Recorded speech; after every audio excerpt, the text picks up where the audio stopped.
Good day, everybody. Today is May 15th, 2016, and you are listening to another episode of the Twoonie Bin. My name's Gray. And my name's Kay, and today we have a ton of stories that will interest you.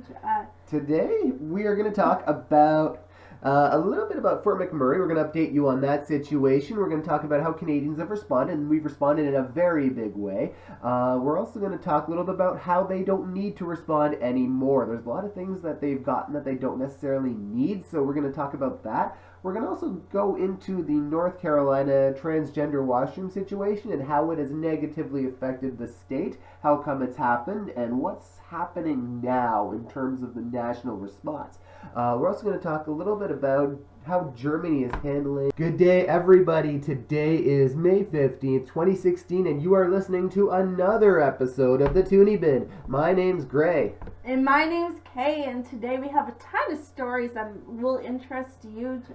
Today, we are going to talk about a little bit about Fort McMurray. We're going to update you on that situation. We're going to talk about how Canadians have responded, and we've responded in a very big way. We're also going to talk a little bit about how they don't need to respond anymore. There's a lot of things that they've gotten that they don't necessarily need, so we're going to talk about that. We're going to also go into the North Carolina transgender washroom situation and how it has negatively affected the state, how come it's happened, and what's happening now in terms of the national response. We're also going to talk a little bit about how Germany is handling its crisis in terms of Syrian refugees. Lots of things have happened over there, but we're going to talk about one you're not going to see coming, and you're only going to hear about it here. Kay, what have you got? We are also going to be covering about traveling to the U.S. through air and through the land to figure out what's going to be done to make it a faster process for everybody. As well as we are going to be talking about Sophie Gregoire Tredeau and about her request for help and what everybody else's responses are on that in Parliament, as well as there has been an incident in Lake Huron with Georgian Bay, actually. Georgian Bay, I remember looking at that, and yeah, it was actually Georgian Bay, but go on. And with a car running into the water there, so we're going to have more on that and exactly what happened. Yeah, and I'll give you a little teaser on this one. Don't take your GPS that seriously. Now, before we actually get into our stories, I do want to appreciate everybody who has taken the time to listen to our videos and press the like button, as well as follow us on Twitter and like our Facebook page as well. Absolutely. We're looking forward to when we can deliver just a little bit more. We're still in the stage of building everything up. We will be able to broadcast video fairly soon, so keep staying tuned to that. And in the meantime, any feedback you have for us, we will gladly take a read and a listen to. Okay, let's get started. Okay, so tell us more about what's happening down in Fort McMurray. Well, the Fort McMurray response through the Red Cross so far has been amazing. It's been over $70 million. I'm sure it's higher by the time you guys listen to this, but Canadians have been very, very generous. However, I just want to say quickly that I've been reading in the papers the things that have been donated. Some of them aren't that useful. Things like china and used hairbrushes and like chandeliers. I've been reading. These aren't necessarily things people need. Another one was truckloads of bottled water being delivered to municipalities that have perfectly fine drinking water that they've been using out of the taps. They don't know what to do with all this stuff.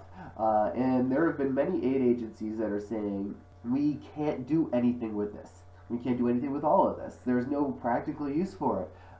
So rather than spending like $10 on groceries in, say, New Brunswick and having it shipped to Fort McMurray, the better thing to do is take that $10, donate it to a charity who can then negotiate with a supplier to get a bulk rate on something, and that $10 can be magnified even more. So if people are thinking of donating food and having it trekked across the country, there's two options available. Have the food donated to a local food bank instead. There's needs all over the country, don't forget. Or you can write a check to the Red Cross or donate online. You get the tax receipt for that, and the money's going to get used for a very good purpose. Staying with Fort McMurray, it's turned out that only about 10% of the structures have been destroyed in that town. So as bad as that is, that's actually quite wonderful news. It could have been a lot worse. There's been only 2 deaths as a result of this. That was during the evacuation. There's been lots of really good stories about how pets have been found alive. I've heard one story about how a cat got into a stove and the stove saved its life. So yeah, lots of neat stories. Amazing. Lots of neat survival stories coming out of there.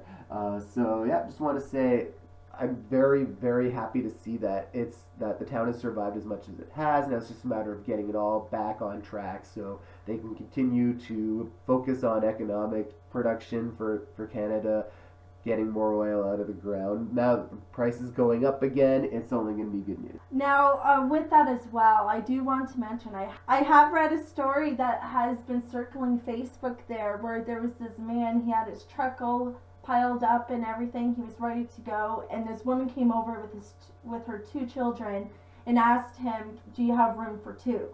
And he said, no, I don't, but here's the keys to my car that's sitting in the driveway there. Unfortunately, she didn't know how to drive. From what he said, that they were able to make it out alive, but it was a few hours before he realized that she asked if they had room for 2 and not 3. Oh. So, I mean, there was lots of sacrifices made all around, and Fort McMurray, we are with you 100%. Absolutely. And now Kay is going to talk to us a little bit about something that is going to affect you, if not sooner, it'll affect you later in terms of your travel plans. Kay? Okay, so, wrong story. Just give me a moment, a little bit of technical difficulties here. There we go. A new border crossing experiment is underway. The experimental system is similar to a system used in airports where you pass customs before takeoff and eliminate time spent going through customs in the U.S. It is known as the Pre-Clearance Project. The experiment was announced during Trudeau's visit to Washington, with Vancouver and Montreal border crossings being used as guinea pigs. Now we're talking about Justin Trudeau, right? Yes, sorry, Justin Trudeau. Okay. The experiment was first discussed by former Prime Minister Stephen Harper in the Obama administration. The Liberals hope to have all the rules established and have a formal introduction to the program in the spring. The pre-clearance practices currently used for air travel, such as American authorities being able to detain travelers in Canada with domestic police making the arrest, American authorities being present for same-sex strip searches, and having regulations set in place for authorities to be able to carry the firearm. Now, the goal of pre-clearance is to be able to have it for all modes of transportation, such as train stations, bus stations, and stations along the highway prior to the border as well, with conquering one form of crossing the border at a time. Once the bill for this new pre-clearance project is passed, the U.S. Congress will look into doing the same over there as well for U.S. travelers. That's good. Now, pre-clearance will hopefully make crossing the border a much more speedy process. Also, on the subject of pre-clearance as well is the no-fly list. Justin Trudeau has promised to eliminate errors to the no-fly list program within the next 60 days, where many Canadian families are experiencing false matches to the list, causing severe headaches for customs. With Bill C-51, Canada's no-fly list has been shared with foreign countries and widening the list. To share the list with foreign countries is to create a stronger bond between Canada and the U.S. as well as the other countries we do share this no-fly list with. So threats to either country could be known to the other. The bill has caused many issues, resulting in a group called No-Fly List Kids. Now, even though children are to be vetoed from the no-fly list, instances still occur where families are asked to step aside for a deeper investigation at the airport. With continuous debates with the U.S., no further information can be given except that Canada promises to put in stricter regulations to exclude children and ensure innocent passengers with similar or same names of those on the list to travel safely via air. All right. So this is all going to happen very soon. Hopefully it's not going to be delayed like it was last time. I remember it was introduced, I think around 2011, 2012 they were going to do something, and then it got set to the back burner. And now, hopefully, with this, it's going to go a little bit further. Yeah, they should be starting these experiments very shortly, and they plan on opening it to all land borders by next spring. Oh, wonderful, wonderful. Because if there's one thing I hate about travel, it's customs. And even though I have deep respect for customs officers, I hate dealing with customs officers. Now, for you, because you do travel to the States there a lot there, Greg, what was the longest you spent at customs? Well, I do what I can to make customs pretty quick, but I have waited 10 minutes behind people who don't know what they're doing at customs. And that's not just me, that's everybody behind me as well that doesn't have the option of changing lanes. It's annoying, but I figured it out. It's pretty simple. You make it obvious. You don't hide anything. You just bring it all straight to them, and they respect that. Usually they don't ding you any extra if you're just going a little over what you're supposed to bring back. So the honesty goes a long way, but that's just me. That's not the way everybody handles things, obviously. Yeah, and I did ask this question on both our Facebook page and our Twitter page. What would make a faster process to cross over the border to the U.S. and make travel to the U.S. a lot easier. A lot of people said make sure you have your passport, make sure you have your papers all ready and that. But this pre-clearance, this would make things so much easier because all you would have to do then, once you get to the border, flash your passport. They'll check in the system, okay, you've already been pre-cleared at this station, you're welcome to go through. I'd also highly suggest people watch Border Security so they would know what not to do. Oh, that show's awesome. I love that show. So when you get to the United States, and let's say you're going to a place called North Carolina, and you might be born a man, but you identify yourself as a woman. Or you were born a woman and you identify yourself as a man. Which bathroom do you use? Now, pretty much everywhere else that you could think of, they wouldn't give a crap. But in North Carolina, they made it a law that you have to go to the bathroom based on what you were born with, which for some people, actually an awful lot of people, isn't right. So let's go take a look and see how this came across. In Charlotte, North Carolina, they adopted a resolution permitting gender identity to be used basically for whichever bathroom you identify with. If you were born a man but you're now a woman, you can use a woman's washroom. That's something that the town decided they should adopt, which is obviously perfectly fine. But then North Carolina, as a state, was like, no, we're not doing that. We want to make sure that there's no sex offenders going into bathrooms, posing as women, who are only going to molest children, that sort of thing. Because, that sort of thing happens all the time, right? It's something we worry about every day, and really, it's never an issue. It's not like guns over there, where guns take thousands of lives every year. It's trivial. I don't know how they thought this was an issue, but anyway, their refusal to back down on this has cost a few things. For instance, there's PayPal, who was going to hire a few people. Let's see how many people here. It's somewhere on my list. Just have to sift through it. I think it was about 300 positions, and they were going to invest $3.6 million in North Carolina. They're not doing that anymore. They've also had a few cancellations for concerts. These are... Just going to check into this quickly because I do not know where it is on my list anymore. But for instance, one band, and this was, I forget the name now. Damn it, Kay, help me out here. Mumford and Sons. It was Mumford and Sons. They weren't canceling their concert, but they're donating all the proceeds to an LG. I don't even know that either. LGBTQ alliance. There we go. I can screw up words too.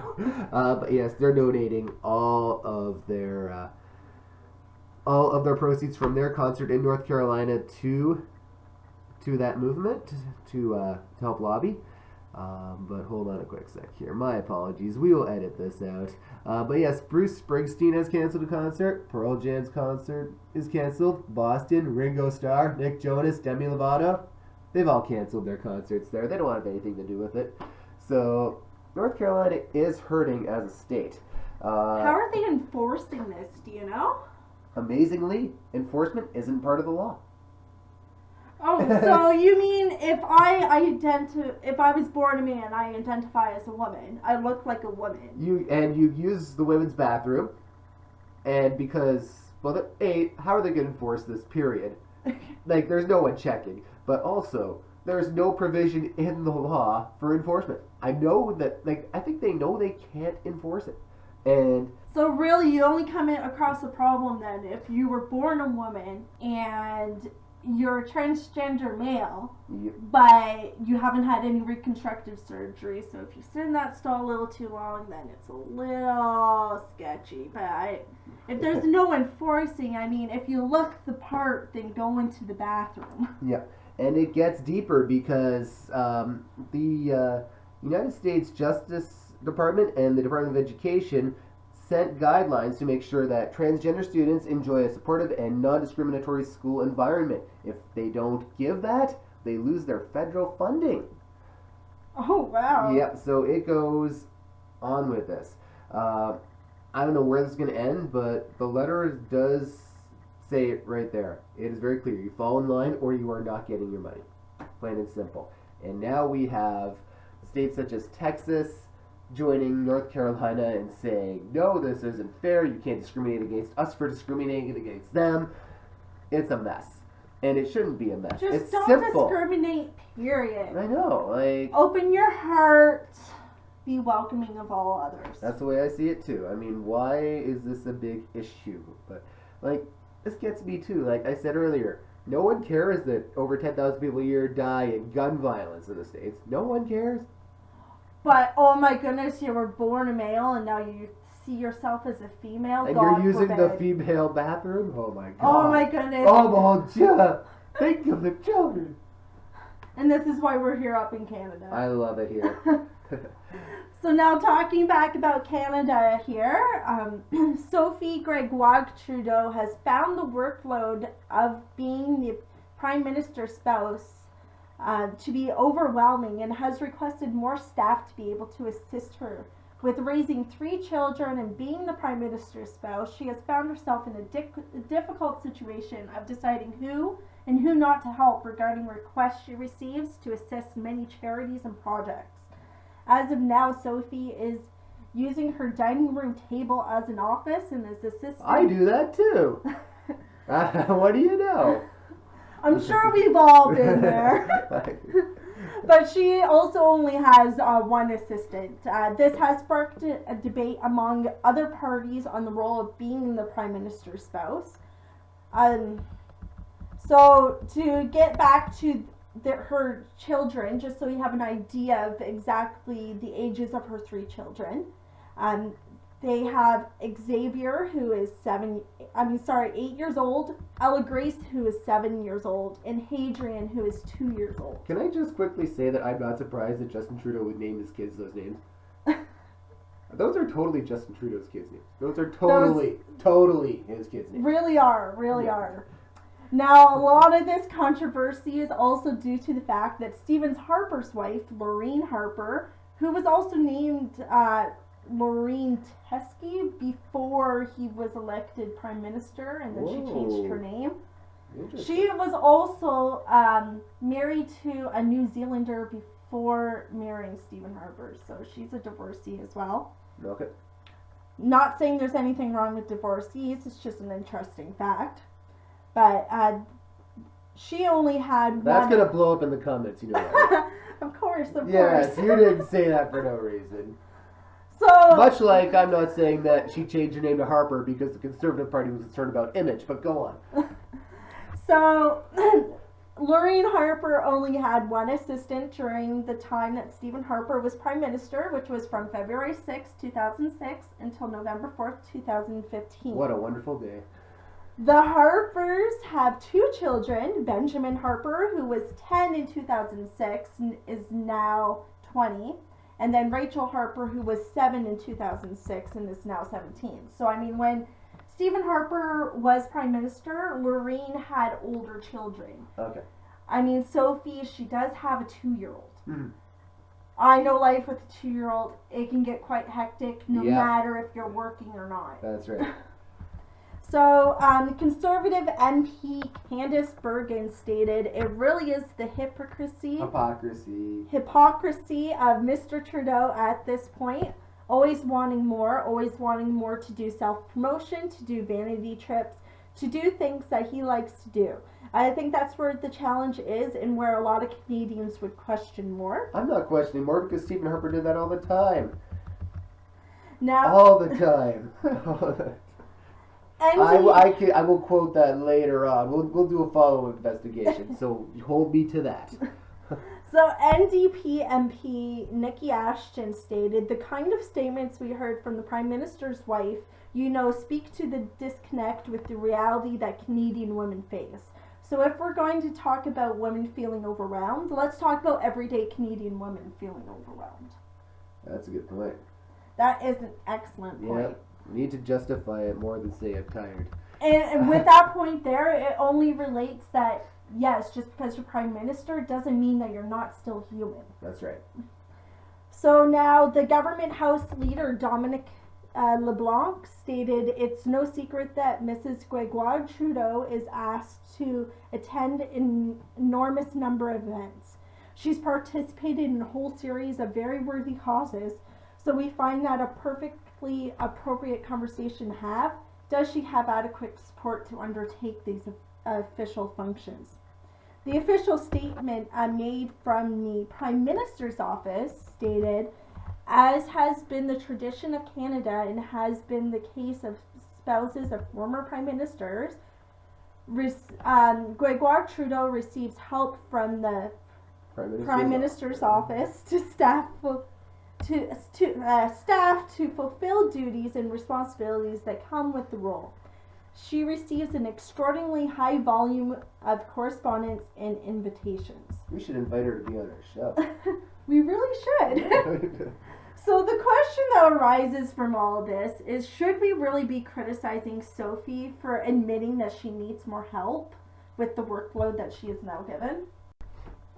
Well, I think that she can use a little help, but then again, we can all use a little help. So while I'm not opposed to giving her extra help, I mean, Brian Mulroney's wife, Mila, she had 3 assistants. And you didn't hear the Conservatives crying over that because she was the wife of a Conservative Prime Minister. So there's some interesting things to think about there. But I'm going to say if she can justify it, it's not a huge expense for our government, especially if you consider all the money that's spent on partisan advertising right now that they want to eliminate. The government is putting forward a proposal for that. So I say this is fine. Like, I don't have an issue with it. Okay, what do you think? No, I mean, as being a mother of a young one myself, it can get quite difficult. I mean, my daughter's going to be turning 3 soon, and even though I am working during the day and she's at daycare, I find my time with her when she's off, or my time at work spent thinking about her. I mean, even now she's at my mom's house and all I can think about is her, so I mean... Andy's going to want to hear something different from that, but... but yeah, I mean, I don't blame you either. So I mean, as a mother, your heart is always on your children, especially the younger ones. So I mean, with having a 2-year-old, life can be quite hectic. I feel it's pretty justifiable. At least she was able to admit she needs help and not try to take on this overwhelming workload on her own and then it all falling apart. And falling apart publicly at that. So yeah. So that's a good thing as well.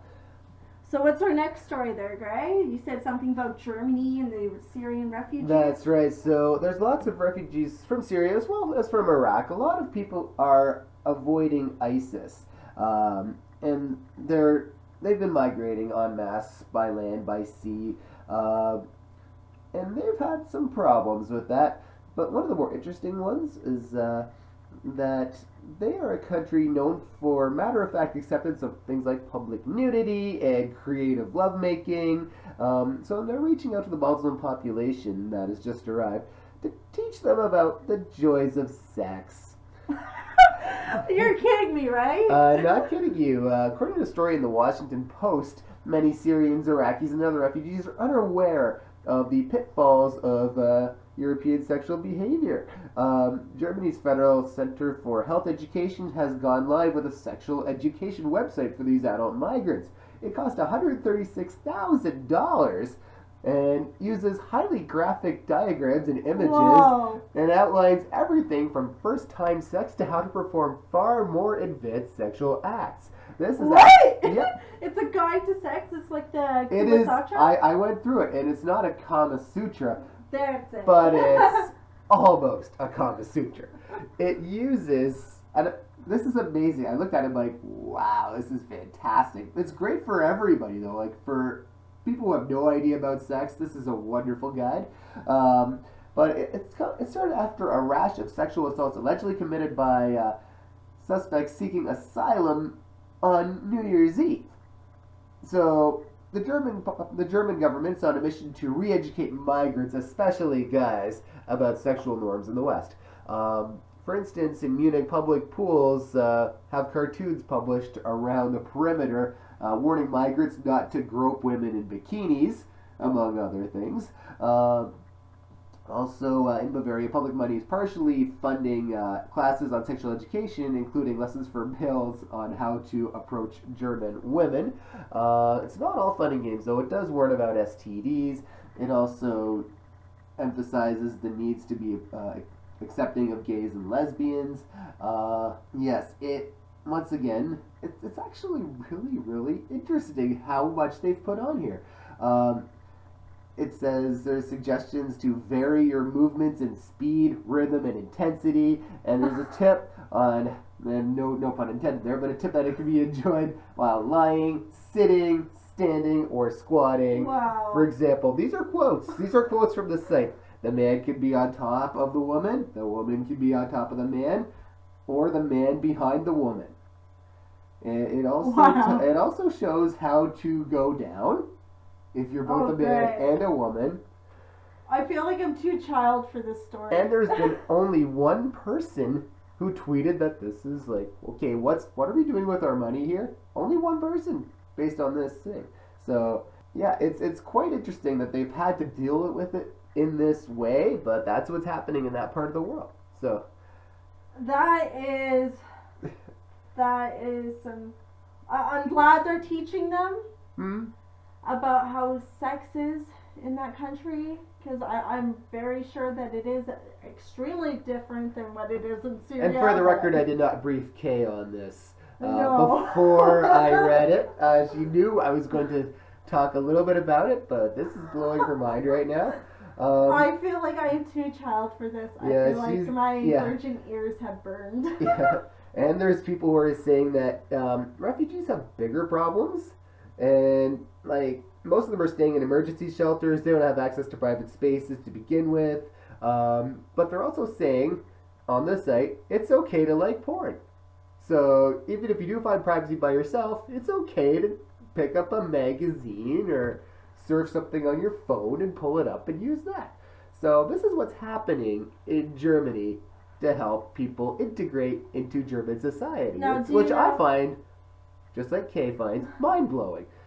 Now, do you know if this has actually worked, if the sexual assaults have gone down? This was actually a story that I woke up reading this morning, so it wasn't one of my original stories I was going to do today, but I just had to do this story. So. Okay, well, we're going to have to do a follow-up on that as soon as we get more information to see if this is actually an effective means of sexual education.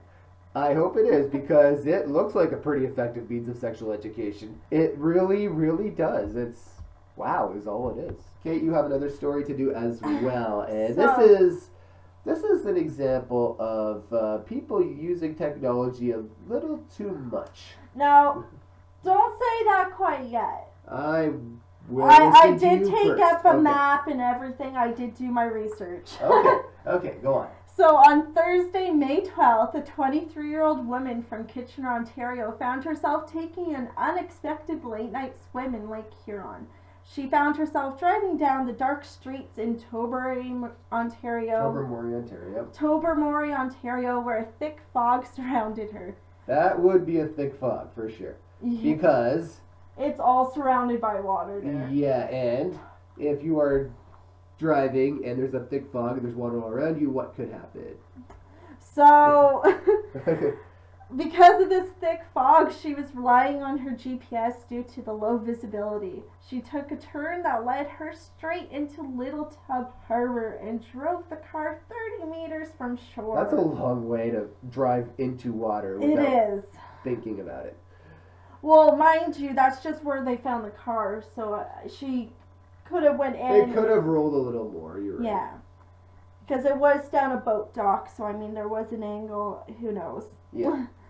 So the woman was able to escape through the car window and swim back to shore while the water temperatures were around 4 degrees Celsius. There's only 90 feet to swim, come on. She did not suffer any injuries, and the OPP were able to pull out the car from the water the next morning. Now, Tobermory is located at the end of Highway 6 on the edge of Lake Huron, just west of Bruce Peninsula National Park and southeast of Cove Island, which is also known as Phantom 5 Marine Park. Taking a look at the Google Maps, the roads are seamless, and when you do go to the boat dock, the Little Tub Harbor there are buildings all right next to it with no street lights. Yep. So, I mean, if she was just to look either side of her, she would see all buildings until she got to the water. So, I mean, it was a pretty simple mistake. But with that being said, should we really slowly rely on GPS for directions? Solely relying on GPS for directions? I'm going to say no, because GPSs, how often do you update your GPS? My GPS unit stopped giving out free updates in 2010. Ooh. And yeah, since then there have been new highways built, old sections of roads closed off, there's been businesses that have closed and opened as completely different businesses, so the directions and suggestions aren't necessarily going to be 100% accurate anymore. Also, my GPS unit gave out speed limits, which have since been increased, and if I drive at that new speed limit, I get incessant warnings to slow down. And quite honestly, we should really use our heads a little bit here, because we know what's going on. Computers can't see. They might get updated, but they don't know what's going on. At least not yet. So I'm going to say we need to use our heads so we don't become an idiocy society. That's a perfect or a example. society of idiots, no matter, like, I don't know the best way to say it, but yeah, I don't want us to be a society of idiots, so let's just use our brains a little, use the GPS as helpers and not guides. See, I'm a little bit old-fashioned. I tend to use paper maps. When you're driving, it's not a good idea. Well, I don't drive. I'm the passenger, right? That's so true. I take out my paper map and I read. So now, if road conditions are terrible and you're in an unknown territory, should you pull over and check into a motel until conditions get better? No, you pull over to the side of the road. There was a motel just like across the street. No, because here's the thing, you could either pull over or you could check into a motel, but the motel's going to cost you $60 at least and could have bed bugs. Your car will not have bed bugs, and if you're checking directions, you don't need to check into a motel. So we agree that you should, at least, if road conditions are that terrible where you can't really see where you are, pull over. Yes, that's the safest thing to do. Absolutely. Now, I just want to correct you on one quick thing, though. We have some Northern Ontario listeners who might be a little upset. But when we're talking about the end of Highway 6, we're talking about the end of Highway 6 through Southern Ontario, as Highway 6 continues through Manitoulin Island and up to Espanola, meeting up with the Trans-Canada Highway.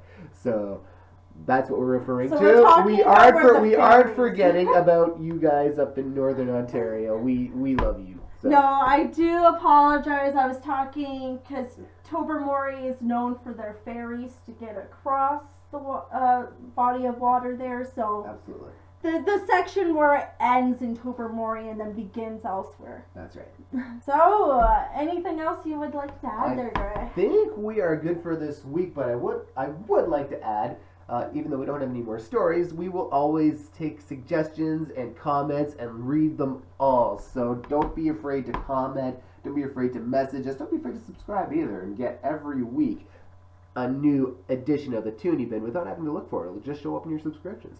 And we do hope to have an area set up where we can start doing videos sometime in July there, maybe even August. So hit that subscribe button so you can be one of the first people to see our videos. Absolutely. And in the meantime, we're going to try and make a little commercial so you can see a little more what we're like in person from video as opposed to just what we sound like. And even then, we're not sure what we sound like that much when we're talking. And we're still getting used to the whole recording process. So stick with us. If you think we're a little rough, it's because we are. We're getting better every week. Now, don't forget to go onto our Facebook page, facebook.com/TwoonieBin, and give us a like there and share your comments there as well, or even follow us on Twitter at @TwoonieBin. And that's Gray. TwoonieBin, TWOONIE, just in case you don't know from our lovely videos that we make. That's right. I'm Gray, and this is Kay. It's been a pleasure having you. Tune in next week for more TwoonieBin. And hopefully it's an easygoing week for all of you listeners. Have a good one, guys. Bye.